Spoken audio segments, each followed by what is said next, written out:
నమస్తే, welcome to peoples choice. నేను ప్రహర్షిని. 3 రాజధానుల అంశంపై ఏపీ హైకోర్టులో జరుగుతున్న విచారణ ఆసక్తికరంగా మారింది. న్యాయస్థానం నుంచి విచారణను తప్పించుకునేందుకే ప్రభుత్వం 3 రాజధానుల బిల్లుతో సహా సిఆర్డీఏ బిల్లులను ఉపసంహరించుకుందని పిటిషనర్ తరపు న్యాయవాదులు ఆరోపించారు. అంతేకాకుండా మరోసారి ఈ బిల్లును తీసుకొస్తామని ప్రభుత్వ పెద్దలు చెబుతున్నట్లు తెలిపారు. ఈ సందర్భంగా 3 రాజధానులపై గతంలో వేసిన మొత్తం 70 పిటిషన్లపై విచారణ చేపట్టాలని న్యాయవాదులు కోరారు. దీంతో రాష్ట్ర ప్రభుత్వం సిఆర్డీఏ శాసనసభ కార్యదర్శి వాదనలను వినిపించేందుకు ఫిబ్రవరి 2కు విచారణను వాయిదా వేసింది. మరి పిటిషనర్లు ఆరోపించినట్లు న్యాయ విచారణకు భయపడే ప్రభుత్వం 3 రాజధానుల బిల్లులను ఉపసంహరించుకుందా? ఒకసారి రాజధానిగా అమరావతిని కేంద్రం గుర్తించాక దాన్ని మార్చే అధికారం రాష్ట్రానికి ఉంటుందా? హైకోర్టును మార్చడం అంటే రాష్ట్రపతి ఉత్తర్వులను ధిక్కరించినట్లేనా? రైతులకు అభివృద్ధి చెందిన ప్లాట్లు ఇస్తామన్న హామీపై ప్రభుత్వం ఏం చెబుతోంది? ఈ అంశంపై People Broadcasting Company PBC People's చాయిస్ను ఏర్పాటు చేసింది. ఇందులో మనతో పాటు మాట్లాడేందుకు రాజధాని JAC leader doctor Rayapati Sailaja garu ఉన్నారు. నమస్తే అండి శైలజ గారు. అలాగే హైకోర్టు అడ్వకేట్ నర్రా శ్రీనివాసరావు గారు కూడా ఉన్నారు. నమస్కారం అండి శ్రీనివాసరావు గారు. ముందుగా మనం శ్రీనివాసరావు గారితో మాట్లాడదాం. శ్రీనివాసరావు గారు, ఈ 3 రాజధానుల అంశం మరోసారి తెర మీదకి వచ్చింది. మరి ప్రభుత్వం ఏమి వినిపిస్తోంది, ఎటువంటి వాదన వినిపిస్తోంది? ఈ అంశం గురించి మీ దగ్గర ఉన్న అప్డేట్ ఏంటి చెప్పండి. గౌరవ ఆంధ్రప్రదేశ్ హైకోర్టులో ఇప్పటికే ఈ రాజధానికి సంబంధించి పలు పిటిషన్స్ దాఖలైనవి. వీటిలో ప్రధానంగా గత ప్రభుత్వం ఇచ్చినటువంటి స్టాట్యూటరీ అష్యూరెన్సెస్ ని పూర్తి చేయలేదు. ఈ ప్రభుత్వం వాటిని కొనసాగించాలి. అదేవిధంగా పూలింగ్ లో ఎవరైతే 35,000 మంది రైతులు తమ భూముల్ని రాజధాని నిర్మాణం కోసం ఇచ్చారో దానికి ఒక చట్ట పద్ధతిని ఏర్పాటు చేస్తూ సిఆర్డీఏ అనేటువంటి ఒక చట్టాన్ని గత ప్రభుత్వం రూపొందించింది. అయితే ఈ ప్రభుత్వం వచ్చిన తర్వాత పార్టీ మారింది, కానీ ప్రభుత్వం ఎప్పుడు పర్పెచువల్ గా ఉంటుంది. కానీ గతంలో ఇచ్చినటువంటి వాగ్దానాలు, గతంలో చేసినటువంటి చట్టాలని వమ్ము చేస్తూ కొత్త చట్టాలని తీసుకొచ్చిన సంగతి అందరికీ తెలుసు. ముఖ్యంగా ఈ 3 రాజధానులు కాన్సెప్ట్ అనేటువంటిది ఎక్కడో దక్షిణాఫ్రికాలో ఉన్నటువంటి ఒక రోల్ మోడల్ గా ఇక్కడ చెప్పి ఆ రోజు అసెంబ్లీలో ఈ బిల్లుల్ని ప్రవేశపెట్టేటప్పుడు, చట్టాలు కాకముందు బిల్లులను ప్రవేశపెట్టే ముఖ్యమంత్రి గారు సెలవిచ్చారు. అయితే దక్షిణాఫ్రికాలోనే ఈ సిస్టమ్ ఫెయిల్ అయ్యి వాళ్ళు మళ్ళీ రీథింక్ చేసుకొని దక్షిణాఫ్రికాలో ఈ విధంగా 3 రాజధానులు ఉండడం అనేటువంటిది ప్రాక్టికల్ గా చాలా ఇబ్బంది అనేటువంటిది ఇన్నేళ్ల అనుభవంలో దక్షిణాఫ్రికా గుర్తించింది. అయితే 3 రాజధానుల చట్టం తీసుకురావడంతో పాటుగా సిఆర్డీఏ చట్టాన్ని రద్దు చేస్తూ ఈ ప్రభుత్వం తీసుకున్నటువంటి నిర్ణయాన్ని ఛాలెంజ్ చేస్తూ గౌరవ ఆంధ్రప్రదేశ్ హైకోర్టులో 70 పైగా పిటిషన్స్ దాఖలై. వీటిలో ప్రధానంగా మనం చూసుకున్నప్పుడు అనేకమైనటువంటి అంశాలు హైకోర్టు తరలింపు దానిపైన, వాటితో పాటుగా రైతులకు ఇచ్చినటువంటి వాగ్దానాల మీద, వివిధ స్టేక్ హోల్డర్స్ కి ఇచ్చినటువంటి వాగ్దానాలు, నవనగరాల నిర్మాణం చేపడతామని చెప్పేసి మాస్టర్ ప్లాన్ రూపొందించుకున్నటువంటి వాటి మీద, ఈ స్టాట్యూటరీ ఏవైతే కమిట్మెంట్స్ ఉన్నాయో ప్రభుత్వం వాటిని ఫుల్ఫిల్ చేయాలని చెప్పేసి ఈ పిటిషన్స్ దాఖలు.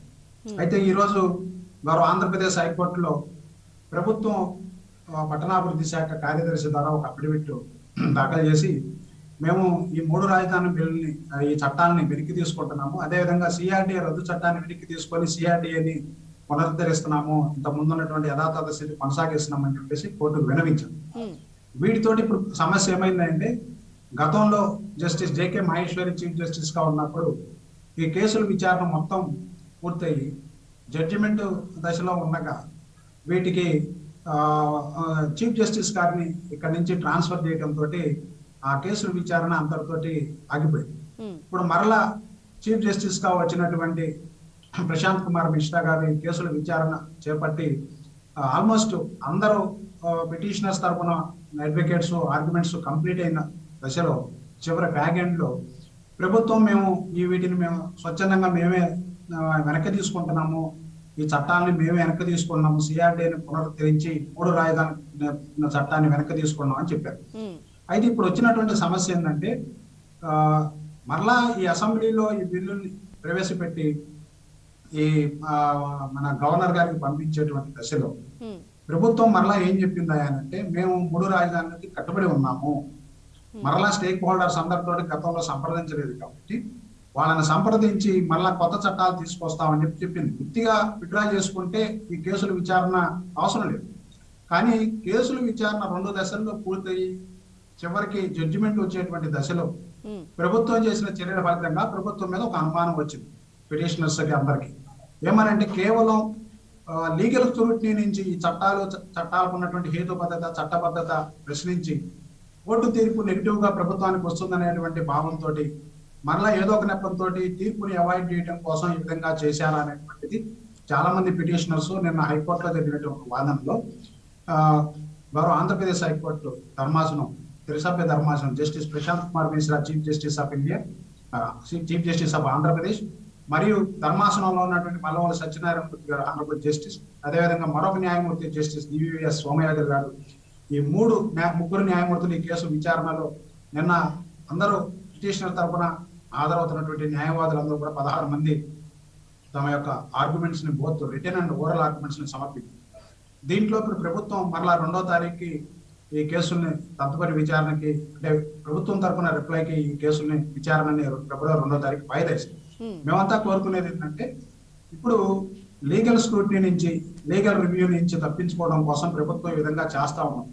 ఈ పిటిషన్ కి హేతుబద్ధత ఉంది కాబట్టి పిటిషన్స్ కొనసాగించి పిటిషన్స్ లో ఫైండింగ్ వాటిలో కొన్ని అమరావతినే రాజధానిగా డిక్లేర్ చేయాలని చెప్పేసి, సిఆర్డిఏలో చట్టంలో ఇచ్చినటువంటి ఎష్యూరెన్సెస్ అన్ని ఫుల్ఫిల్ చేయాలని చెప్పేసి, మాస్టర్ ప్లాన్ అన్నింటినీ అమలు చేయాలని చెప్పేసి, అలాగనే హైకోర్టుని ఇక్కడి నుంచి తరలించకుండా ఆదేశాలు ఇవ్వాలని చెప్పేసి, ఇలా పిటిషన్స్ అన్ని గౌరవ ఆంధ్రప్రదేశ్ హైకోర్టులో విచారణలో ఉన్నాయి. కాబట్టి ఈ విచారణలో తుది తీర్పునివ్వాలి, ఇప్పటికే మేము ఆర్గ్యుమెంట్స్ కంప్లీట్ చేశాం కాబట్టి అని చెప్పేసి వాదనలు జరిగినాయి. ప్రభుత్వం వాదనలు విన్న తర్వాత గౌరవ ఆంధ్రప్రదేశ్ హైకోర్టు దీనిపైన ఒక నిర్ణయం తీసుకునేటువంటి అవకాశం ఉంది కనిపిస్తుంది. ఓకే, రాయపాటి శైలజ గారితో కూడా మాట్లాడదాం. శైలజ గారు, ఇప్పుడు అమరావతిని యథాతథ స్థితిని కొనసాగించాలని ఏపీ హైకోర్టు ఆదేశాలు ఉన్నప్పటికీ ప్రభుత్వం కొత్త బిల్లు తీసుకొస్తానంటోంది. దీన్ని ఎలా చూడాలి? గుడ్ ఆఫ్టర్నూన్ అండి అందరికి. Good afternoon. Actual December 17th 2019 ఎలాగైతే ఆంధ్రప్రదేశ్ లో మర్చిపోలేని రోజు, ఎందుకంటే 3 రాజధానుల చట్టం తీసుకొచ్చారు. అలాగే నవంబర్ 22nd 2021 ఏదైతే మేము పాదయాత్ర నవంబర్ 1st మొదలు పెట్టామండి, నవంబర్ 22nd నెల్లూరు ప్రాంతం జిల్లాల్లోకి వచ్చేసరికి నవంబర్ 22nd పొద్దున్నే మాకు వచ్చిన వార్త ఏంటంటే ప్రభుత్వం ఈ 3 రాజధానుల బిల్లు అలాగే సిఆర్డీఏ రద్దు బిల్లు వెనక్కి తీసుకుందని. అంటే మేము ఎందుకంటే అప్పుడు వరకు వస్తున్న పాదయాత్ర రెస్పాన్స్ కానివ్వండి, లేకపోతే జనంలో ఏదైతే కోరిక ఉందో అమరావతి రాజధానిగా ఉండాలని, కేవలం 29 గ్రామాల వాళ్ళే కాదు, మిగతా గుంటూరు, కృష్ణా, ప్రకాశం, లేకపోతే నెల్లూరు జిల్లా, లేకపోతే అటు ఈస్ట్ గోదావరి నుంచి కానీ, ఎందుకంటే వీళ్ళందరూ కూడా వచ్చి పాదయాత్రలో పాల్గొని అమరావతి రాజధానిగా ఉండాలని చెప్పడం.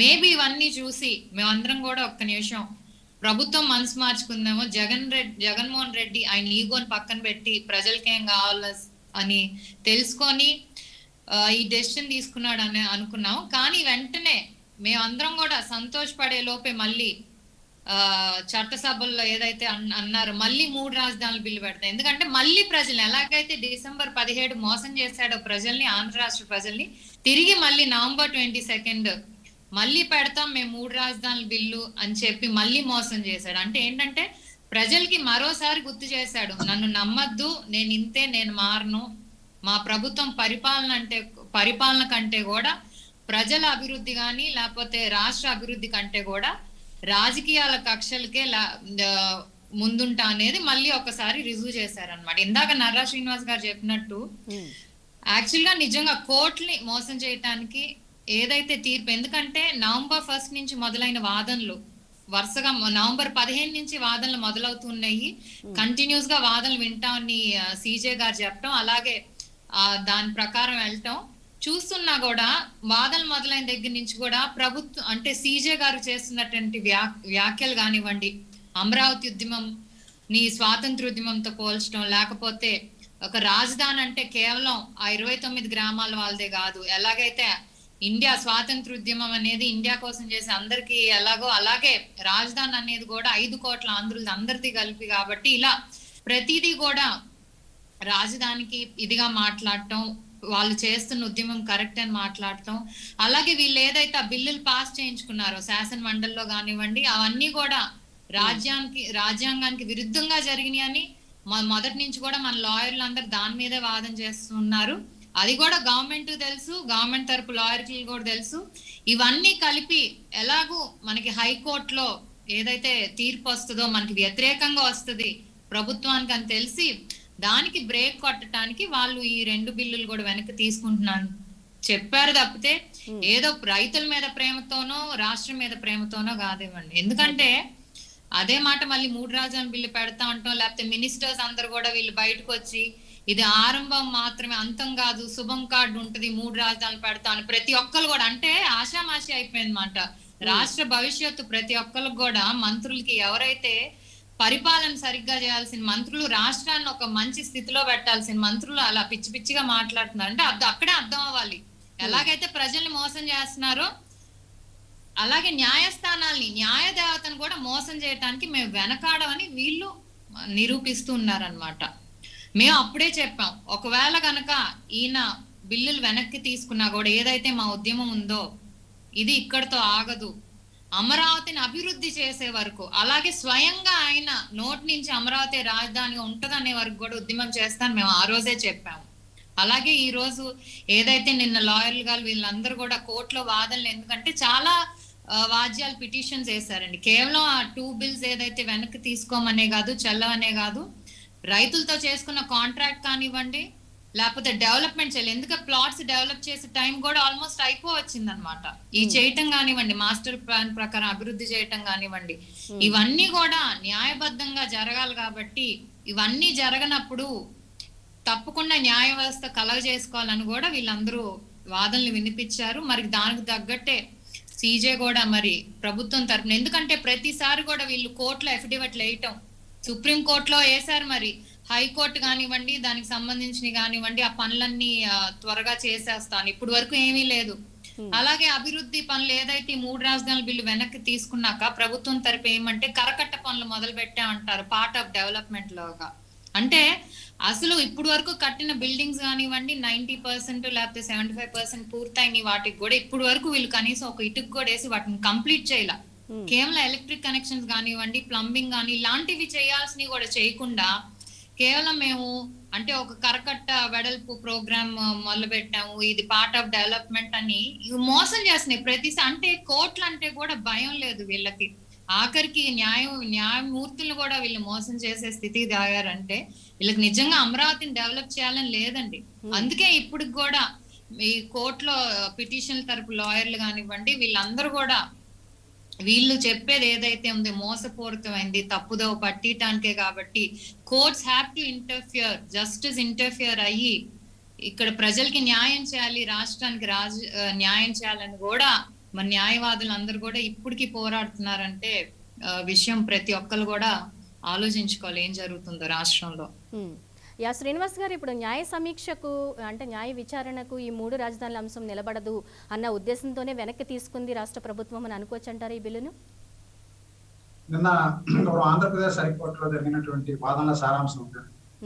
ఎందుకంటే న్యాయ సమీక్ష జరిగితే ఖచ్చితంగా ఒకటి పార్లమెంటరీ ఫార్మ్ ఆఫ్ ప్రొసీజర్ లో మనకి ఉభయ సభలు ఉన్నాయి. ఇప్పుడు అసెంబ్లీ అదేవిధంగా శాసన మండలిలో జరిగినటువంటి తీరు, ఆ రోజు బిల్లుని ప్రవేశపెట్టే దగ్గర నుంచి బిల్లుని సెలెక్ట్ కమిటీకి చైర్మన్ రిఫర్ చేసినప్పటికీ సెలెక్ట్ కమిటీ రిఫర్ చేసిన తర్వాత ఒకసారి సెలెక్ట్ కమిటీ దాన్ని పరిశీలించి సెలెక్ట్ కమిటీలో ఉన్నటువంటి సభ్యులందరూ ఒక నిర్ణయం తీసుకొని మళ్ళా చైర్ ముందు ఉంచాల్సినటువంటి బాధ్యత ఉంది. కానీ ఒకవైపు చైర్మన్ ఒక ఆదేశం ఇచ్చి, చైర్ లో ఉన్నటువంటి చైర్మన్ ఒక ఆదేశం ఇచ్చి మండలిలో సెలెక్ట్ కమిటీకి రిఫర్ చేశానన్న తర్వాత ప్రభుత్వం దాన్ని నోటిఫై చేయకపోగా దాన్ని బిల్లుని ఆమోదం పొందినట్లుగా భావించి గవర్నర్ గారికి సంతకానికి పంపించారు.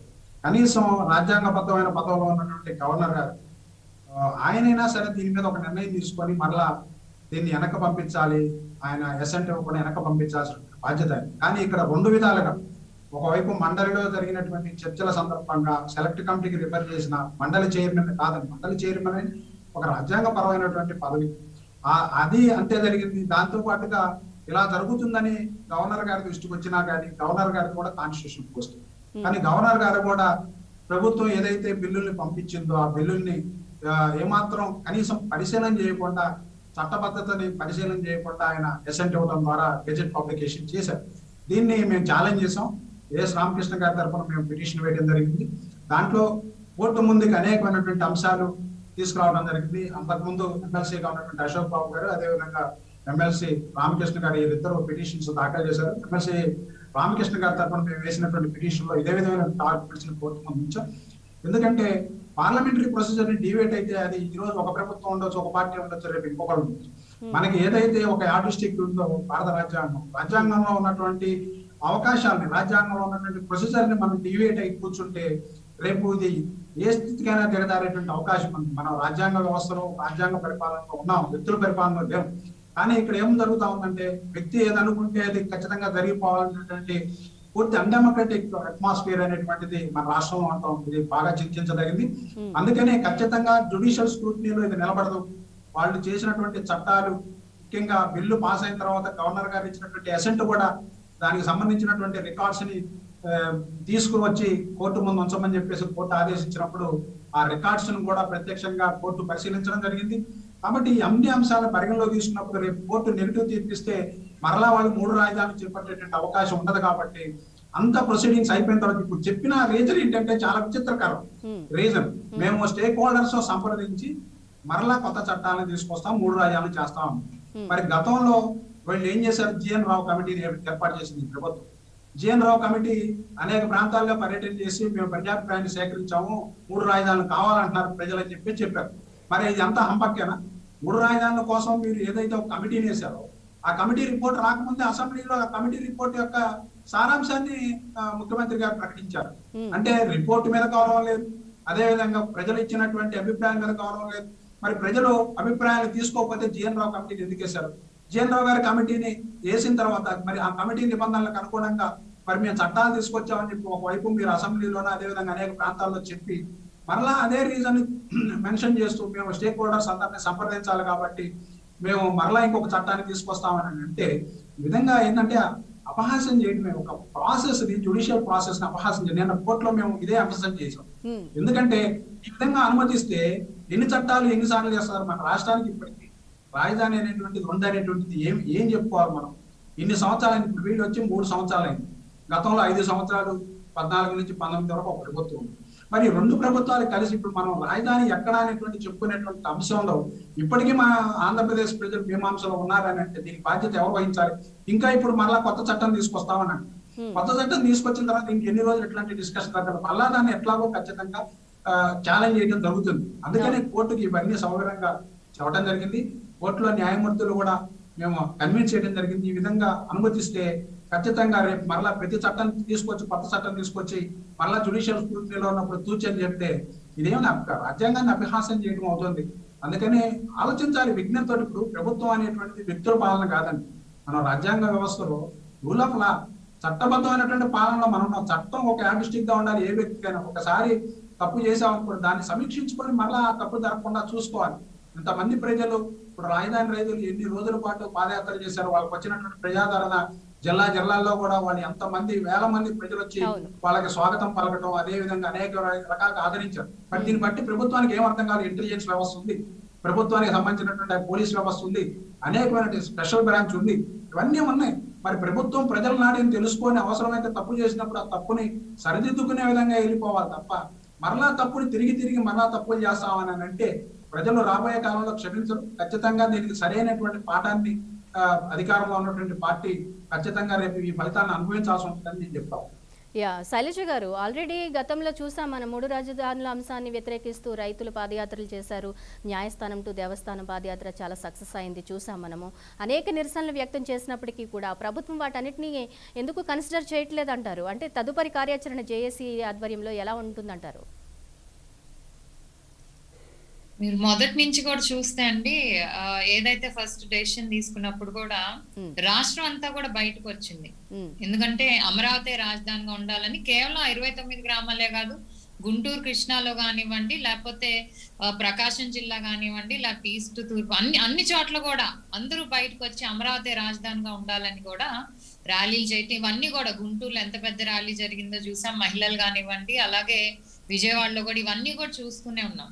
కానీ స్లోగా ఏంటంటే ప్రభుత్వం కూడా వాళ్ళకి ప్రజలకు ఏం కావాలో తెలిసిపోయింది, వాళ్ళు ఏం ఆశిస్తున్నారో తెలిసింది కాబట్టి ఎలాగైనా ఉద్యమాన్ని అనగొట్టాలని ఇద్దో కానివ్వండి, భయపెట్టడం, లేకపోతే ఎవరైతే అమరావతికి ఫర్గా మాట్లాడుతున్నారో, అమరావతి కావాలని మాట్లాడుతున్నారో వాళ్ళ మీద కేసులు పెట్టడం కానివ్వండి, వాళ్ళ వ్యాపారాలు మీద ఆంక్షలు పెట్టడం కానివ్వండి, ఫైనాన్షియల్ గా ఆర్థికంగా వాళ్ళని ఏదో విధంగా ఇబ్బంది పెడుతూ కూడా చేయటానికి ట్రై చేస్తూ ఉంది. అలాగే ఈ ఉద్యమం కూడా 29 గ్రామాలకే పరిమితి చేయాలని కూడా చూసింది అనమాట. ఎందుకంటే చూసింది, చేసింది కూడా. ఎందుకంటే కనీసం పక్కనున్న ఆ గ్రామాల నుంచి పక్కనున్న విజయవాడ కనకదుర్గ గుడికి వెళ్ళాలన్నా, లేకపోతే ఇంకో చోటకి వెళ్ళి ఏదైతే నిరసన తెలియజేయాలన్నా కూడా ఆంక్షలు విధిస్తూనే ఉంది పోలీసులతో. దాన్ని మీరు అందరు కూడా చూసే ఉంటారు, మీడియా కూడా పోలీసులతో లేడీస్ కి లాఠీ చార్జ్ కానివ్వండి, లేకపోతే ఈడ్చుకెళ్ళటం కానివ్వండి, రోడ్డు మీద ఇవన్నీ కూడా చేస్తున్నారు. సో ఫైనల్ గా ఏదైతే కాకపోతే ప్రజలందరూ మనసులో, ఎందుకంటే మేము బయటకు వెళ్ళడానికి ఛాన్స్ రాకపోయినా చాలా మంది వాళ్ళకి వీలైనంత వరకు గ్రామాలకు వచ్చి మిగతా జిల్లాల నుంచి వచ్చి సపోర్ట్ చేయటం, ఏదైతే రాయలసీమ నుంచి కూడా వచ్చి సపోర్ట్ చేశారు. ఎట్టకేలకు ఈ పాదయాత్ర పేరుతో కనీసం ఇప్పటికైనా ఉద్యమాన్ని జనంలోకి తీసుకెళ్ళాలి. ఎందుకంటే అందరూ అడుగుతున్నారు కాబట్టి చేస్తే అక్కడ కూడా అడ్డు పెట్టాలని చూసింది. ఎందుకంటే వాళ్ళకి తెలుసు ప్రజలందరూ అమరావతి కోరుకుంటున్నారు, వీళ్ళు కనుక 29 గ్రామాలు దాటి బయటకు వెళ్తే ప్రజలందరూ కూడా రోడ్డు మీదకి వచ్చి వీళ్ళకి సంఘీభావం తెలుస్తారు. శైలజ గారు, ఎన్ని పాదయాత్రలు చేసినా, ఎన్ని నిరసనలు చేసినా ప్రభుత్వ వైఖరిలో ఏమాత్రం మార్పు కనిపించట్లేదు. మరి అంటే మీరు చేసినటువంటి ఈ నిరసనలన్నీ కూడా ప్రభుత్వం దృష్టికి చేరలేదని అనుకోవాలా, లేకపోతే ప్రభుత్వం మొండి వైఖరి అవలంబిస్తోంది అనుకోవాలా? దీన్ని ఎలా చూడాలి? వాళ్ళకి తప్పకుండా తెలుసండి ప్రజలందరూ ఏం కోరుకుంటున్నారో తెలుసు. ఎందుకంటే ఇందాక శ్రీనివాస్ గారు అన్నట్టు definitely they have their own sources ఉన్నాయి, ఇంటెలిజెన్స్ సోర్సెస్ ఉన్నాయి, తెలుసు అవన్నీ ఏం చెప్తున్నాయో కూడా తెలుసు. అయినా కూడా మీరు చూస్తే ఏదైతే అబద్ధాలు స్టార్టింగ్ లో చెప్పారో ప్రతి అబద్ధాన్ని కూడా అమరావతి గురించి ముంపు కానివ్వండి, లేకపోతే ఇన్సైడర్ ట్రేడింగ్ కానివ్వండి, ఇవన్నీ కూడా కోర్టు కూడా తిప్పికొట్టింది. Insider trading even supreme court కూడా తిప్పికొట్టింది. అయినా కూడా ఇప్పటికీ ప్రజలందరూ ఇదే కోరుకుంటున్నారని తెలుసు. ఎందుకంటే అండి అబద్ధం తొందరగా జనంలోకి వెళ్ళిపోద్ది, నిజం అయితే it take some time. So ఇప్పటికి కూడా ఉద్యమాన్ని ఇచ్చేయటానికి ఇప్పుడు కూడా అవే అబద్ధాలు చెప్తున్నారు. ఒక పార్టీ జెండా, ఒక పార్టీ మోస్తుందనో, లేకపోతే ఒక రియల్ ఎస్టేట్ వ్యాపారస్తులు చేస్తున్నారు, ఇప్పటికీ అవే అబద్ధాలు కూడా ఇంకా ప్రచారంలోకి చేస్తుంది. మీరు కనుక పాదయాత్రలు చూస్తే ఎన్ని పార్టీలు పాల్గొన్నాయో ప్రతి ఒక్కరు చూసారు. అన్ని పార్టీలు ఎక్సెప్ట్ వైఎస్ఆర్సీపీ నాయకులు పాల్గొనకపోయినా కార్యకర్తలు కూడా, వైఎస్ఆర్సీపీ పార్టీకి చెందిన కార్యకర్తలు కూడా పాల్గొన్నారంటే ప్రభుత్వం తెలుసు ఇవన్నీ కూడా. ఎందుకంటే అమరావతి ప్రాంతంలో ఆ పార్టీకి పనిచేసిన వాళ్ళు కూడా ముందుండి మా పాదయాత్ర నడిపించారు, వాళ్ళు ఎవరో కూడా పార్టీకి తెలుసు. ఇవన్నీ తెలిసినా కూడా ఇంకా మొండి వైఖరితో, మీరు అన్నట్టు మొండి వైఖరితోనే ఆ నిజాన్ని ఇంకా యాక్సెప్ట్ చేయదలుచుకోలేదు. ఎందుకంటే వాళ్ళకి అమరావతి అంటే వాళ్ళకి గుర్తొచ్చేది గత ప్రభుత్వంలో ఎవరైతే ముఖ్యమంత్రిగా చేశారో ఆయన ఒక్కళ్ళే గుర్తుకొస్తున్నారు తప్పితే ఇది ఒక రాష్ట్రానికి సంబంధించిన సమస్య, రాష్ట్ర భవిష్యత్తుకు సంబంధించిన సమస్య. ఆయనకి ఏంటంటే ఇక్కడ కాకపోతే ఆయన తెలంగాణలోనే, హైదరాబాద్ లో ఉన్నా అక్కడ సెటిల్ అవుతారు, కానీ ఈ రాష్ట్రంలో ఉన్న ప్రజలు ఏమైపోతారనే ఆలోచన లేకుండా కేవలం ఆ ఒక్క వ్యక్తి మీద ద్వేషంతో ఇదంతా పూనుకోవటానికి చేసిందని ప్రతి ఒక్కరికి కూడా తెలుసు. అయినా still they not able to accept, మొండి పట్టుదలతో ముందుకెళ్తున్నారు. ఎందుకంటే ఈ రోజు అమరావతి ఎందుకు పనికిరాదన్న వాళ్ళే మరి ఈ రోజు డబ్బుల కోసం మరి ప్రభుత్వం ఏదైతే రైతులు చేస్తున్న ఉద్యమం రియల్ ఎస్టేట్ వ్యాపారస్తులు చేస్తున్నారని చెప్పిందో, మరి అదే ప్రభుత్వం ఈ రోజు రియల్ ఎస్టేట్ వ్యాపారులుగా మారి ఏదైతే అమరావతిని శ్మశానం అన్నారో, దేనికి పనికిరాదన్నారో, మరి అదే అమరావతిలో లేఅవుట్లు వేసి మరి ఈయన బొమ్మ, ముఖ్యమంత్రి బొమ్మ మెయిన్ గా వేసి మరి ఆయన పేరు పెట్టి జగనన్న టౌన్షిప్స్ అని మరి ఈ రోజు అమ్మటానికి వాళ్ళు సిగ్గుగా లేదండి? మరి అదే వాళ్ళ బ్రోషర్లో రియల్ ఎస్టేట్ వ్యాపారాలు చేస్తున్నట్టే బ్రోషర్లు వేసి దాంట్లో ఫీచర్స్ అని చెప్పి అసెంబ్లీ ఇంత దూరంలో ఉంది, సెక్రటేరియట్ ఇంత దూరంలో ఉంది, లేకపోతే హైకోర్టు ఇంత దూరంలో ఉందని కూడా ఇవన్నీ కూడా ఓపెన్, ఇవన్నీ కూడా ప్రజలందరూ కూడా చేస్తారు. ఫ్రంట్ యాడ్, పేపర్ లో ఫ్రంట్ యాడ్లు ఇస్తున్నారు. మరి అప్పుడు కొంచెం సిగ్గు అనిపించలేదా? ఎన్నిసార్లు అబద్ధాలు చెప్తే ప్రజల్ని మోసం చేస్తూ ఉంటారని. హైకోర్టు ఇస్తా అని చెప్పి మరి రాయలసీమ జిల్లా వాళ్ళని మోసం చేయట్లేదా? మేం పాదయాత్ర తిరుపతి వెళ్తే వీళ్ళు కావాలని ఉద్యమాన్ని దెబ్బతీయటానికి మరి అక్కడ ఏదైతే ఎలాగైతే అమరావతిలో 3 రాజధానులు కావాలని శిబిరం పెట్టించారు, అక్కడ రాయలసీమలో తిరుపతిలో మేము వెళ్తే కావాలని పోటీ సభలు పెట్టిస్తే అవి కూడా ఎలా ఫెయిల్ అయినాయో ఫ్లాప్ అయినాయో మనం అందరం కూడా చూసాం. దాంట్లో పాల్గొన్న స్టూడెంట్స్ కానివ్వండి, లేడీస్ కానివ్వండి, అక్కడ ఆ ప్రాంతానికి చెందిన వాళ్ళు కూడా, తిరుపతి చిత్తూరు జిల్లా చెందిన వాళ్ళు కూడా మాకు అమరావతి రాజధానిగా అని కావాలి అని చెప్తే కూడా చెప్తున్నారు కదా. మరి వాళ్ళ ఫ్లాప్ కొట్టింది కదా. దీన్ని ఉద్యమాన్ని నీరు గార్చాలని చూడిపోయి ప్రభుత్వం పరువు తీసుకుంది రాష్ట్రం మొత్తం మీద. అయినా కూడా వీళ్ళకి సిగ్గు అనేది లేదండి. కేవలం నేను అనుకుంది, నేను పట్టిన కుందేలు 3 కాళ్ళే, అంతే, నేను చెప్పింది అవ్వాలి అంతే అని చెప్పి ఆ మొండి వైఖరితో ముందుకెళ్తున్నారు. మేము అందుకే మా ఉద్యమం కూడా ఇంకా ఏదైతే ఇటువైపు ఆల్మోస్ట్ ఇప్పుడు 4 జిల్లాలు కవర్ అయినాయండి, చిత్తూరు, ప్రకాశం, నెల్లూరు, గుంటూరు. సో ఇక్కడ నుంచి ఇప్పుడే ఇటువైపు వైజాగ్ వైపు కూడా ప్లాన్ చేస్తాం. ఎందుకంటే మా పాదయాత్ర సంఘీభావంగా ఆల్మోస్ట్ నెల్లూరు జిల్లాకు కూడా వైజాగ్ వాసులు వచ్చి ఏదైతే స్టీల్ ప్లాంట్ లో ఉద్యోగులు కానివ్వండి వాళ్ళందరూ కూడా మరి వచ్చి మాకు సంఘీభావం తెలిపారు. అలాగే ఈస్ట్ గోదావరి, తణుకు నుంచి కానీ అలా చాలా చోట్ల నుంచి ఇటు వచ్చారు. కాబట్టి ఇటువైపు కూడా పాదయాత్ర పెట్టాలనే ఇదితో మరి ప్రతి పార్లమెంట్ నియోజకవర్గంలో కూడా జేఏసీలు ఫామ్ చేస్తూ ఆ ప్రోగ్రామ్ లో ఉన్నామండి. ఖచ్చితంగా ఇవన్నీ అయ్యాక, ఎందుకంటే ఇటువైపు ఎక్కువ జిల్లాలు ఉంటాయి కాబట్టి ఆ రూట్ మ్యాప్ అవన్నీ చేసుకోవటానికి కూడా టైం పడుతుంది. సో ఆ గ్రౌండ్ వర్క్ అవుతుంది. ఎందుకంటే ఈ మధ్య కొంచెం ఏదైతే వైఎస్ఆర్సీపీ గవర్నమెంట్ అనుకూలంగా ఉండే యూట్యూబ్, సోషల్ మీడియా వీళ్ళు కూడా అమరావతి ఉద్యమం నీరు గారిపోయింది ఇదన్నీ కూడా ఏదో పిచ్చి పిచ్చి రాతలు రాస్తున్నారు. అమరావతి ఉద్యమం చేప కింద నీరులాగా వెళ్తుందండి. కరెక్ట్ గా ఏదో ఒక రోజు బయటకు వచ్చి మీ అందరినీ కూడా కబలిస్తుందని వాళ్ళు గుర్తుంచుకోవాలి. ఏదో రోజు మేము రోడ్డు మీదకి రావట్లేదు, ఉద్యమం జరగట్లేదు అనుకుంటే మాత్రం తప్పు.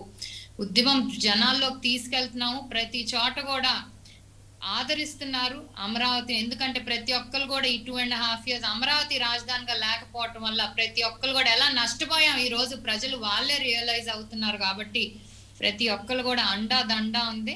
తప్పకుండా ఈ ఉద్యమాన్ని ఇంకా జనంలోకి తీసుకెళ్తామండి. ఓకే అండి శ్రీనివాస్ గారు, ఇప్పుడు 3 రాజధానుల చట్టం చేయడం అనేది రాష్ట్ర ప్రభుత్వం పరిధిలో లేని అంశం కాదంటున్నారు పిటిషనర్ తరపు న్యాయవాదులు. మరి దీనిపై జగన్ సర్కార్ వాదన ఎలా ఉందంటారు?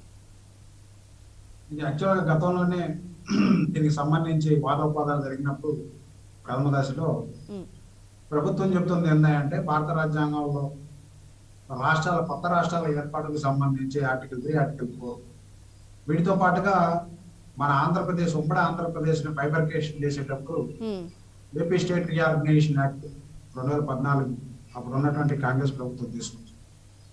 ఈ బైఫర్కేషన్ యాక్ట్ లోనే రాజధాని ఎలా ఉండాలి, 10 సంవత్సరాల పాటు హైదరాబాద్ కామన్ క్యాపిటల్ గా ఉండాలని చెప్పేసి కేంద్ర ప్రభుత్వమే నిర్ణయించింది. అయితే ఇప్పుడు వస్తున్నటువంటి పరిస్థితి ఏంటంటే బీజేపీ 2 డబుల్ ప్లే ఆడుతుంది.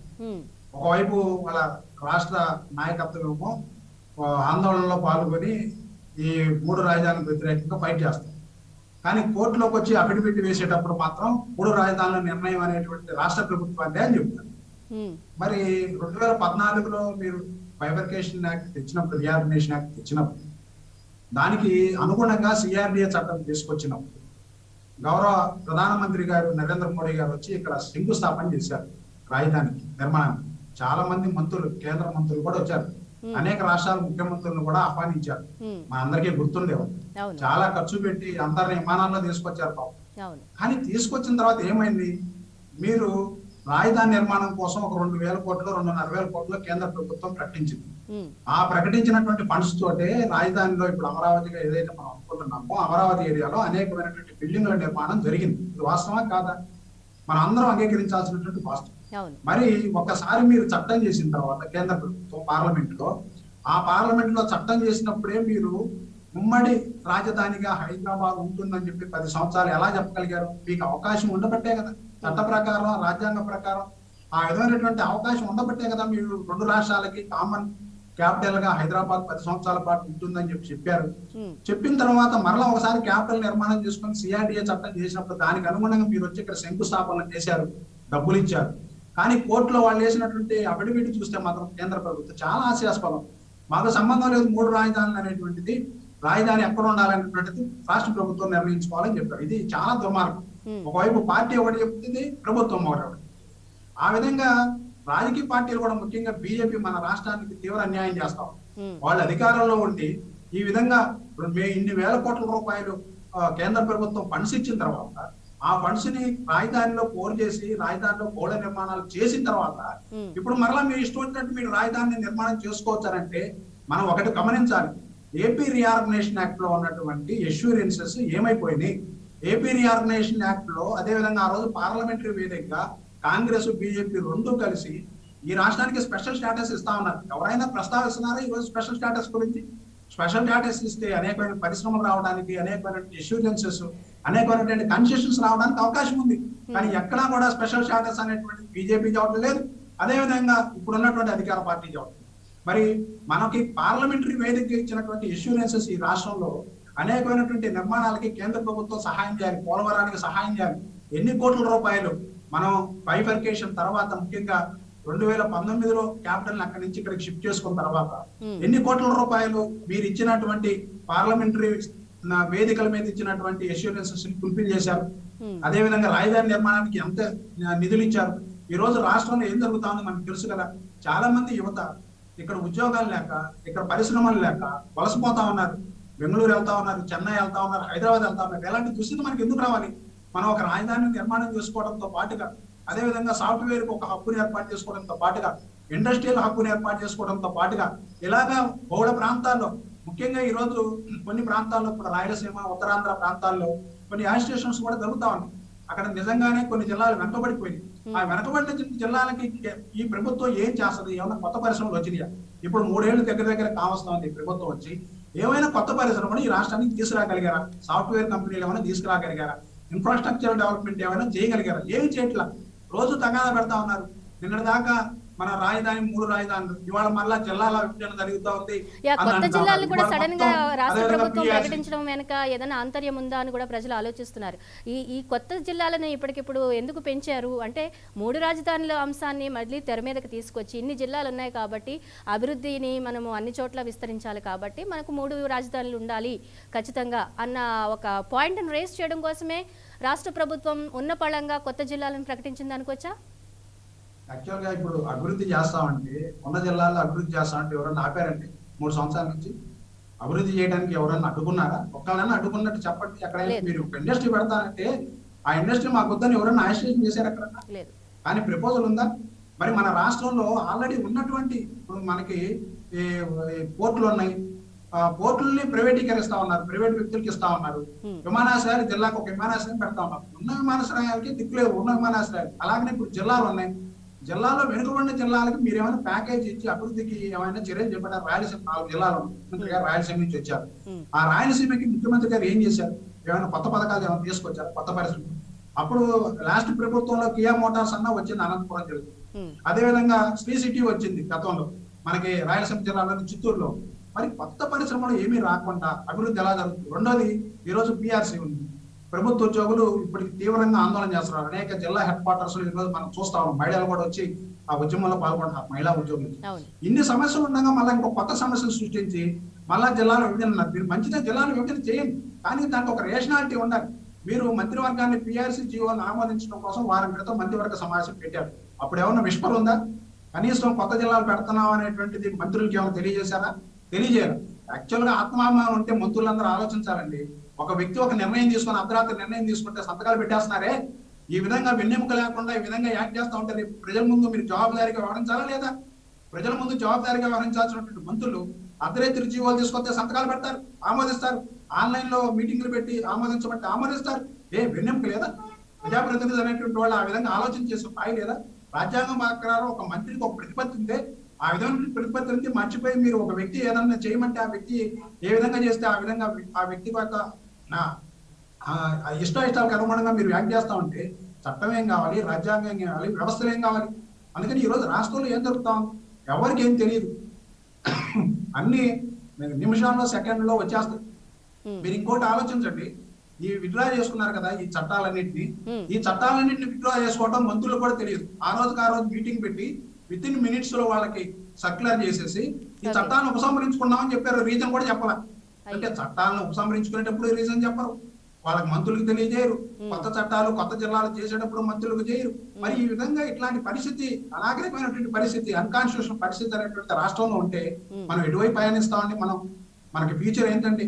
చాలా మంది నిరుద్యోగులు ఈ రాష్ట్రంలో ఉపాధి కోసం ఎదురు చూస్తా ఉన్నారే, మరి చాలా ప్రాంతాలకు వలస వెళ్ళిపోతా ఉన్నారు. వాళ్ళందరినీ మనం ఏ విధంగా ఆపగలుగుతాం? మీరు కొత్త డెవలప్మెంట్ యాక్టివిటీ చేయండి. అలా కాదు, ఇప్పుడు చూడండి, మీరు ప్రతిపక్ష నేతల మీద ఎన్ని కేసులు పెట్టారో, అక్రమంగా ఎన్ని కేసులు పెట్టారో, ఎస్సీ ఎస్టీల మీద ఎన్ని కేసులు పెట్టారో చూడండి. ఎందుకు పెట్టాలండి ఇలాగా? మనం ఒక మెచ్యూరిటీ వ్యవస్థలో రాజ్యాంగబద్ధంగా పాలన చేసేటప్పుడు అడ్మినిస్ట్రేటివ్ విధానం ఉండాలండి. ఆ విధమైనటువంటి అడ్మినిస్ట్రేటివ్ విధానం లేకపోవడం ఈ రోజు రాష్ట్రంలో మనం చేసుకున్నటువంటి దౌర్భాగ్యం. మనకి చాలా ఇబ్బందులు వస్తా ఉన్నాయి. ప్రతిదీ ఒక వ్యక్తి నిర్ణయంగా అయిపోతా ఉంది, లేదా కక్షపూరితంగా ప్రతిపక్షాల మీద వ్యవహరించడం, తప్పుడు కేసులు పెట్టడం అనేది జరుగుతా ఉంది. మరి దీని పరిణామాలు ఎలా ఉంటాయి రాబోయే కాలంలో మనం అందరం ఆలోచించుకోవాల్సిన అవసరం ఉంది. ఓకే శైలజ గారు, ఇప్పుడు కొత్త జిల్లాల ఏర్పాటును జేఏసీ ఎలా చూస్తుంది? అంటే 3 రాజధానులు ఖచ్చితంగా ఇంప్లిమెంట్ చేయడం కోసమే కొత్త జిల్లాలను తీసుకొచ్చింది ప్రభుత్వాన్ని చూస్తుందా? దీన్ని ఎలా చూడాలి? జేఏసీ నమ్మేది ఏంటంటే అండి, ఏదైతే జగన్ రెడ్డి అంత ధైర్యవంతుడు కాదు. ఎందుకంటే ఏదో ఊరికే 3 రాజధానుల బిల్లు మళ్ళీ తెస్తా అంటున్నాడు కానీ తేలేడు, చేయడు కూడా. అందుకే మేము ఆల్రెడీ ఏదైతే మా పాదయాత్ర ఒక విజయయాత్ర లాగానే మేము అనుకుంటున్నాం. ఏదో ఇది ప్రజల్ని ఇంకా మోసం చేయటానికి కానివ్వండి, ఇది తప్పితే ఇద్దేస్తాను అద్దేస్తా అంటున్నాడు అంటే అని తప్పితే ఆయన చేతుల్లో ఏం లేదు. ఇందాక శ్రీనివాస్ గారు అన్నట్టు ఏదైతే ఏపీ రీఆర్గనైజేషన్ యాక్ట్ ప్రకారం ఉందో ఆయన హక్కు లేదు, హీ కాంట్ డూ ఇట్. ఆయన ఎన్నిసార్లు తెచ్చినా కూడా కోర్టులో నిలవదు. సో ఏదో టైం పాస్ చేయటానికి తప్పితే ఇవన్నీ కూడా ఏంటో లేదండి. పొద్దున ఎక్కడో చదివాను, ట్రాఫిక్ కానిస్టేబుల్ మన రాష్ట్రాన్ని పరిపాలిస్తున్నారు అంట కదా, ఎవరో మీకు తెలుసు అంటే ఎందుకంటే డైవర్ట్ పాలిటిక్స్ చేస్తున్నారు కదా, డైవర్షన్ పాలిటిక్స్. ట్రాఫిక్ కానిస్టేబుల్ పని ఏంటండి? ట్రాఫిక్ డైవర్ట్ చేయటం. అలాగే ఈ రోజు రాష్ట్రంలో కూడా ఏంటంటే ఒక ఇష్యూ నుంచి ఇంకో ఇష్యూ డైవర్ట్ చేయటానికి మొన్న జరిగిన ఈ ఉద్యోగుల సమస్య కానివ్వండి, అంత ముందు జరిగిన ఇష్యూ కానివ్వండి, వరుసగా 4 రోజులు అందరూ everyone was talking about it. అయిపోయింది. ఆ తర్వాత ఈ 26 జిల్లాలు ఇది చేస్తున్నా అని చెప్పి, ఎందుకంటే సెంట్రల్ గవర్నమెంట్ ఆల్రెడీ చెప్పింది, ఆ లెక్కలు తేలే వరకు, జనాభా లెక్కలు తేలే వరకు మీరు ఏమి మార్చకూడదు, చేయకూడదు అని చెప్పి. ఎందుకంటే ఇది ఎప్పుడు నుంచి అయినా కూడా ఈ ఇష్యూని తీసుకొచ్చింది. ఇందాక శ్రీనివాస్ గారు అన్నట్టు అందరూ ఫిజికల్ గా కలిసి క్యాబినెట్ మీటింగ్ పెట్టుకున్నప్పుడు అది జరిగింది ఒక వారం కిందటే కదా, ఉద్యోగుల సమస్య అప్పుడు కదా, అప్పుడు గుర్తు రాలేదు ఈ జిల్లాలు. ఇది అంత హడావుడిగా ఆన్లైన్ లో వాళ్ళందరూ ఆమోదం తీసుకొని చేయటానికి అవసరం లేదు. అది ఏంటంటే ఇష్యూస్ డైవర్ట్ చేయడానికి ఒక 2-3 రోజులు జనాలు దీని గురించే మాట్లాడుకుంటారు. ఎలాగైతే 3 రాజధానులు తెచ్చి ఒక రాష్ట్రంలో 3 ప్రాంతాల మధ్య విభేదాలు పెట్టారు. 26 జిల్లాలు కూడా ఆల్రెడీ చూసాం. 26 జిల్లాలు బయట పేపర్ మీదకి వచ్చాక ఆల్రెడీ రోడ్డుకి ఎక్కారు అందరూ.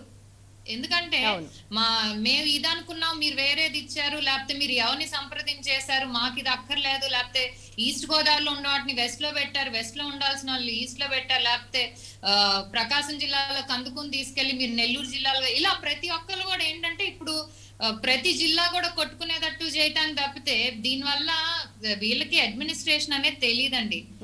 ఆ రోజు మీరు 3 రాజధానులు ఇది పెట్టినా కూడా మీరేదో అభివృద్ధి వికేంద్రీకరణ అన్నారు కానీ దట్స్ నాట్ రైట్, అది అందరికీ తెలుసు. అలాగే ఈ రోజు 26 జిల్లాలు ఎందుకు చేస్తా అంటే అడ్మినిస్ట్రేషన్ కొంచెం సులువుగా అవుతుందని చేసి మీరు అందరితో స్టేక్ హోల్డర్స్ తో, మరి ఆ రోజు 3 రాజధానులు వెనక్కి తీసుకున్నాం బిల్ అంటే మేము స్టేక్ హోల్డర్స్ తో డిస్కస్ చేయలేదు అన్నారు.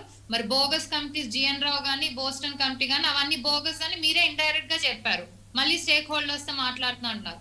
మరి ఇప్పుడు 26 జిల్లాల్లో ఇది కూడా మరి ఎవరితో సంప్రదించకుండా, ఎవరిని మాట్లాడకుండా మీకు మీరుగా మీకు ఇష్టం వచ్చినట్టు అనుకొని, లేకపోతే ఇప్పుడు ఏంటంటే మళ్ళీ విభేదాలు సృష్టించడానికి నేను ఈ పేరు పెట్టాను ఈ జిల్లాకి, కానీ దానికి సంబంధించిన వాళ్ళు ఎప్పుడు కూడా ఆయన పేరు తలవలేదు, లేకపోతే నేను ఈ కమ్యూనిటీకి ఇచ్చాను, రేపు ఇంకో కమ్యూనిటీ వచ్చి మా కమ్యూనిటీకి ఎందుకు ఇవ్వలేదు. సో ప్రతిసారి కూడా ఏంటంటే పరిపాలన చేతగానోడే ఇలా గొడవలు పెట్టాలని చూస్తాడండి ప్రాంతాలకి మధ్య. ఎందుకంటే జనం వాళ్ళలో కొట్టుకొని చేస్తే అభివృద్ధి గురించి అందరు మర్చిపోతారు. No one will talk. ఏంటంటే నువ్వు గొప్ప నేను గొప్ప అనే ఇష్యూ జనంలోకి వస్తుంది తప్పితే పరిపాలన గురించి ఎవడు పట్టించుకోడు. సో ఇలాంటివన్నీ కూడా ఈ డైవర్షన్ పాలిటిక్స్ క్రియేట్ చేయడానికి తీసుకొస్తున్నారు తప్పితే అంతకంటే మళ్ళీ 3 రాజధానులు పెట్టడానికి ఏం లేదండి. మరి ఆ రోజు ఆయనే కదా అంది 13 జిల్లాలు చిన్న రాష్ట్రం, గొడవలు పెట్టడానికి ఇష్టం లేదు కాబట్టి అమరావతిని ఒప్పుకుంటున్నానని. నువ్వు ఎంత 26 జిల్లాలు చేసినా స్క్వేర్ కిలోమీటర్ ఏరియా ఇదేం పెరగదు కదా, అంతే ఉంటది. నువ్వు దాన్ని ఇంకా చిన్న జిల్లాలుగా చేస్తున్నావు తప్పితే నువ్వు ఎన్ని జిల్లాలు పెట్టినా ఏం చేసినా మళ్ళీ 3 రాజధానులు అనేది తేలేరు. ఒక పక్క జుడిషియల్ ఇది ఉంది కాబట్టి ఆయన తీసుకురాలేడు, అలాగే ఇంకా ప్రజల్ని మోసం చేయలేడండి. అయిపోయింది, ఇంకా 2 కాలాలు వెళ్ళపుచ్చడానికి ఫస్ట్ 3 years 3 రాజధానులతో అయిపోయింది. నెక్స్ట్ 2 years అంటే 26 జిల్లాల గొడవలతో సద్దుమనైపోద్ది. మరి ఎలక్షన్స్ వస్తే మళ్ళీ పాత పాట ఎవరి కాళ్ళు రాజకీయ ఎజెండా కోసం అమరావతిని నెత్తికెక్కించుకొని ఇదే మళ్ళీ ప్రజలతో ఆడుకుంటారండి. అంటే ఏపీకి రాజధాని లేకుండానే 5 ఏళ్ల పాలన చేసిన చరిత్ర పుటల్లో నిలిచిపోతుంది అంటారు జగన్ సర్కారు. ఓకే, శ్రీనివాస్ గారు, అమరావతిలో హైకోర్టు ఏర్పాటు చేస్తూ రాష్ట్రపతి ఉత్తర్వులు ఉన్నాయి, మరి దాన్ని మార్చడం రాష్ట్ర ప్రభుత్వానికి ఉందా?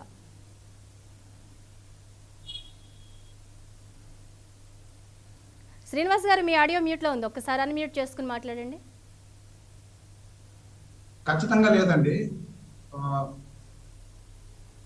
హైకోర్టును నిర్ణయించేటువంటి అధికారం కేంద్ర ప్రభుత్వం, హైకోర్టు, సుప్రీంకోర్టు, అదేవిధంగా గౌరవ ప్రెసిడెంట్ గారు, వీరికి మాత్రమే ఉంది. కాబట్టి హైకోర్టు ఒక ప్రపోజల్ అయితే పంపించగలదు ప్రభుత్వం, ఇక్కడ కాదు ఇక్కడ ఉండాలని. కానీ నిర్ణయాధికారం మాత్రం రాష్ట్ర ప్రభుత్వానికి లేదు. ఎందుకంటే జుడిషియల్ వ్యవస్థ అనేటువంటి ఇది రాజ్యాంగ ప్రకారం ఉన్నటువంటి ఒక ఇండిపెండెంట్ వ్యవస్థ. దీంట్లో ఎగ్జిక్యూటివ్ కానీ అదేవిధంగా లెజిస్లేచర్ కానీ జోక్యం చేసుకునే అవకాశం లేదు. అయితే గతంలోనే ప్రెసిడెన్షియల్ నోటిఫికేషన్ ఇచ్చారు. మనకి సుప్రీంకోర్టులో దీని మీద ఉమ్మడి హైకోర్టు ఉన్నప్పుడు ధన్పాల్ కేసు అనేటువంటిది ఒక వచ్చి సుప్రీంకోర్టు ఏం చెప్పింది అంటే దేర్ షల్ బి 1 హైకోర్టు అని చెప్పింది ఫర్ ఏ స్టేట్. అప్పుడు ఉమ్మడి రాష్ట్రంలో అదేవిధంగా రాష్ట్ర విభజన జరిగిన తర్వాత 2 కోర్టులు ఒకే చోట ఉండాలి, హైదరాబాద్ లో పెడదాము 2వ కోర్టు కూడా అంటే కేంద్ర ప్రభుత్వం కానీ అదేవిధంగా సుప్రీంకోర్టు కానీ దాన్ని ఒప్పుకోని పరిస్థితి. అయితే ఒక్కసారి ప్రెసిడెన్షియల్ ఆర్డర్ ద్వారా కోర్టు ఏర్పాటు చేసిన తర్వాత నిన్న వాదనలో కూడా కొంతమంది కొన్ని పిటిషన్స్ లో ఇదే వాదన జరిగింది కోర్టు.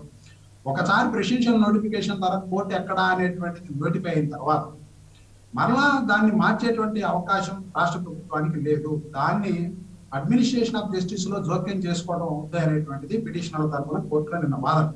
అంటే న్యాయ వ్యవస్థలో జోక్యం చేసుకునేటువంటి పవర్ అనేటువంటిది ప్రభుత్వానికి లేదు. అందుకని గతంలోనే దీనికి సంబంధించి గౌరవ చీఫ్ జస్టిస్ గారు, గతంలో ఉన్నటువంటి చీఫ్ జస్టిస్ గారితో పర్మనెంట్ హైకోర్టుకు సంబంధించి 40 ఎకరాల్లో పర్మనెంట్ హైకోర్టు ఏర్పాటు చేయడం కోసం ఒక ఫౌండేషన్ స్టోన్ లేట్ చేసింది.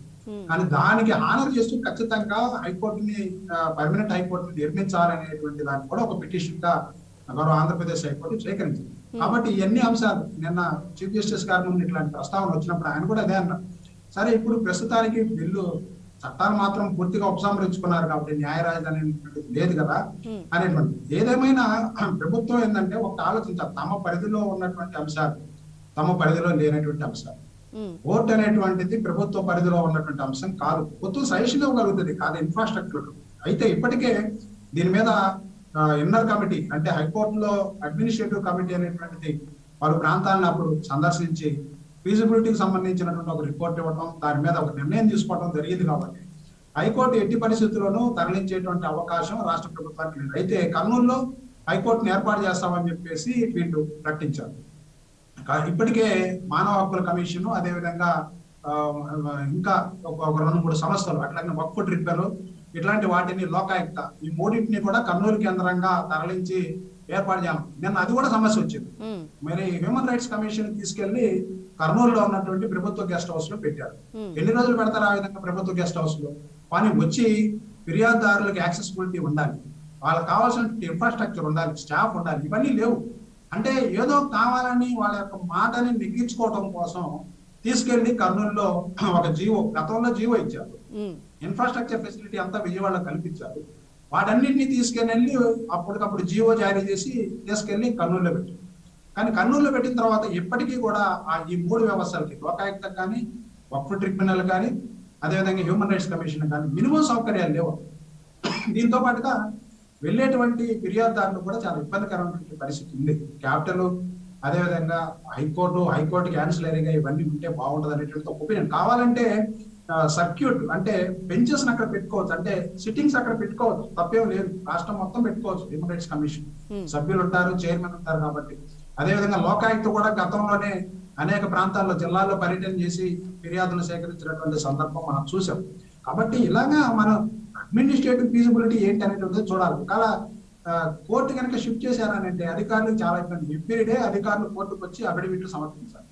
మరి కర్నూలుకి తరలించేసేస్తే సెక్రటేరియట్ లో ఉన్నటువంటి సెక్రటేరియట్ సిబ్బంది లేదా సెక్రటరీస్ వాళ్ళందరూ కూడా కోర్టుకు వెళ్ళి రోజు అఫిడవిట్లు ఇవ్వడం, కోర్టు ముందు అప్పీల్ కావడం, లేదా కోర్టు ఇచ్చినటువంటి తీర్పులు అమలుకు సంజాయిషి ఇవ్వడం జరగాలి.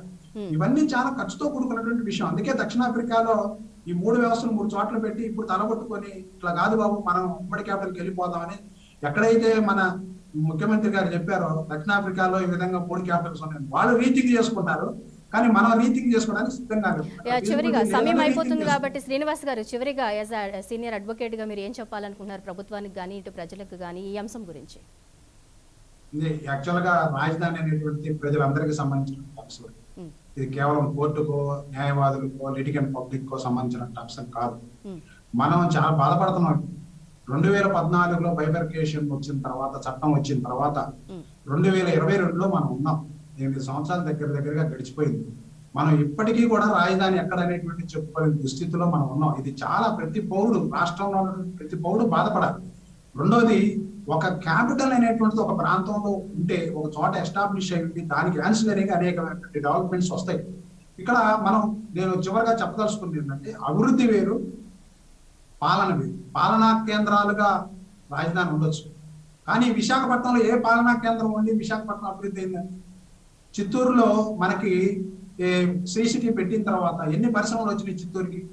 అట్లాగనే కియా మోటార్స్ అనంతపురం వెళ్ళిన తర్వాత ఎంతమందికి ఉపాధి కలిగింది? కేవలం ప్రజల్ని ఏదో వాళ్ళ యొక్క ఎమోషన్స్ ని ప్రొపోప్ చేసేసి రాష్ట్రాన్ని ఈ విధంగా చేయడం అనేది సరైనది కాదు. మీరు కావాలంటే ప్రతి జిల్లాలో ఒక ఇండస్ట్రీ పెట్టండి. ఉన్నటువంటి పరిశ్రమలు మూతపడిపోతున్నాయి. మరి ఆ మూతపడినటువంటి పరిశ్రమలు మీరు తెలిపేందుకోసం ఎందుకు మీరు చర్యలు తీసుకోవట్లేదు? ప్రజలకు కావాల్సింది ఏంటి? రాజధాని కాదు. ఒకవేళ రాజధాని 10 అంతస్తుల్లో అమరావతిలో పెడతారండి, నిర్మాణం జరుగుద్ది. ప్రజలు వెళ్ళగలుగుతారా? ఫ్రీగా వెళ్ళలేరు. అందుకని మనకి కేవలం బిల్డింగ్స్ ఉంటాయి.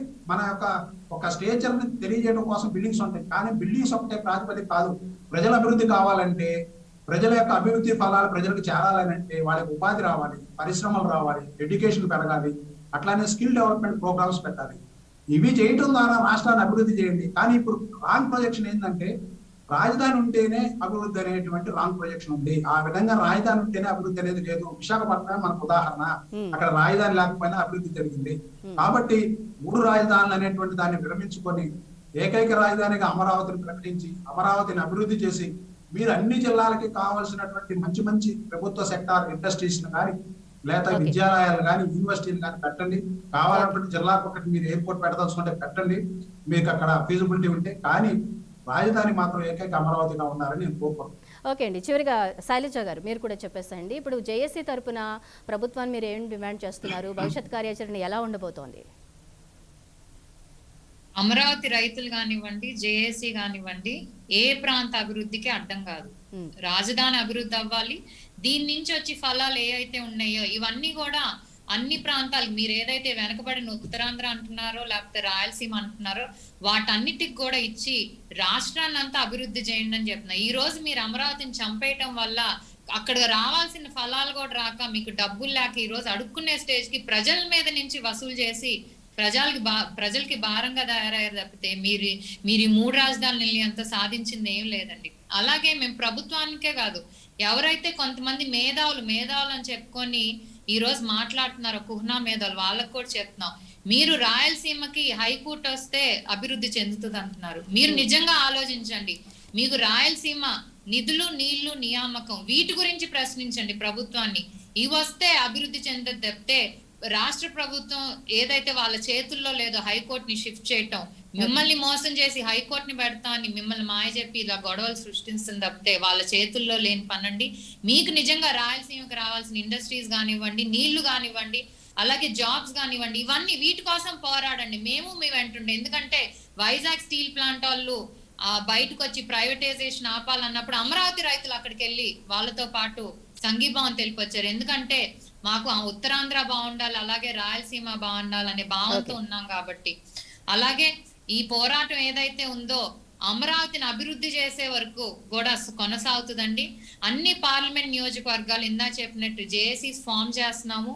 మళ్ళీ వీళ్ళందరితో కలిపి రోడ్డు మీదకి వస్తాం. ఎందుకంటే ఇప్పుడు అమరావతి పాదయాత్ర మొన్న ఏదైతే జరిగిందో ప్రతి ఒక్కరికి కూడా ఒక ప్లాట్ఫామ్ క్రియేట్ చేసింది. ఎందుకంటే 2.5 years గా ప్రభుత్వ నిర్ణయాలతో కానివ్వండి ప్రతి ఒక్క వర్గాల వాళ్ళు కూడా ఎఫెక్ట్ అవుతున్నారు కాబట్టి దాన్ని వాళ్ళందరికి కూడా అమరావతి పాదయాత్ర ఒక ప్లాట్ఫామ్ అయ్యి ప్రతి ఒక్కరు కూడా బయటకు వచ్చారు. దీన్ని ఇంకా జనాల్లోకి కూడా తీసుకెళ్లి ఆల్రెడీ వెళ్ళింది, కాకపోతే ఇంకా మీకు ఎంత వెళ్ళినా కూడా కనపట్లేదు, మీ చెవులు కళ్ళు మూసుకుపోయి చెవులు వినపట్లేదు. కాబట్టి ప్రజలతో సమాధానం చెప్పించే వరకు కూడా మా ఉద్యమం కొనసాగుతుందని మేము చెప్తున్నాం. Okay, thank you very much అండి. శైలజ గారు అలాగే శ్రీనివాస్ గారు డిబేట్లో పార్టిసిపేట్ చేశారు, చాలా విషయాలు తెలియజేశారు. Thank you very much. ఇది వాళ్ళ పీపుల్స్ చాయిస్. మరో అంశంతో మళ్ళీ కలుద్దాం. Stay tuned.